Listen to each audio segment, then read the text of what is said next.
Ujue shemeji, kuna vitu navifanya yani nakuwa kama yeye unafanya kunitega, si ndio? Shem, mimi yote nimefanya tu kwa makusudi. Pata kujua kwamba ndani kuna mwanaume au tu losers. Shemeji, uzalendo umenishinda. Kama unavyojua blaza, yeye ndio hivyo mzee wa mikoani. Inashindikanaje mimi leo shemeji na mimi nikaserereka? Sana jua mimi nakupenda Jonas. Sitaki kabisa nikupoteze. Na kukupenda kwangu hakujaanza leo. Ni siku nyingi sana. Shemeji, mimi mwenyewe naona maana mazingira ya hapa, yani unafanya usafi makusudi, unainama miinamo mimi nashindwa kuvumilia.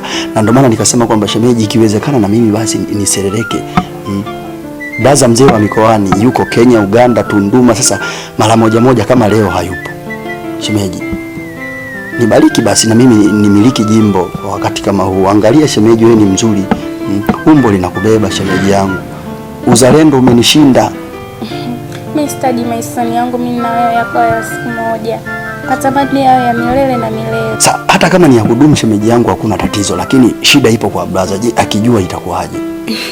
Usijali, kuhusu kakako niachie mimi. Yule na mudu kwa kila jambo. Basi shemeji, kama ikiwezekana mazingira si hapa ni sebuleni, basi twende chumbani ili na mimi nikaserereke basi. Sawa, natumaini wewe utakuwa ni fundi zaidi ya kaka yako. Hivyo vitu vya kuviangalia sasa. Usijali.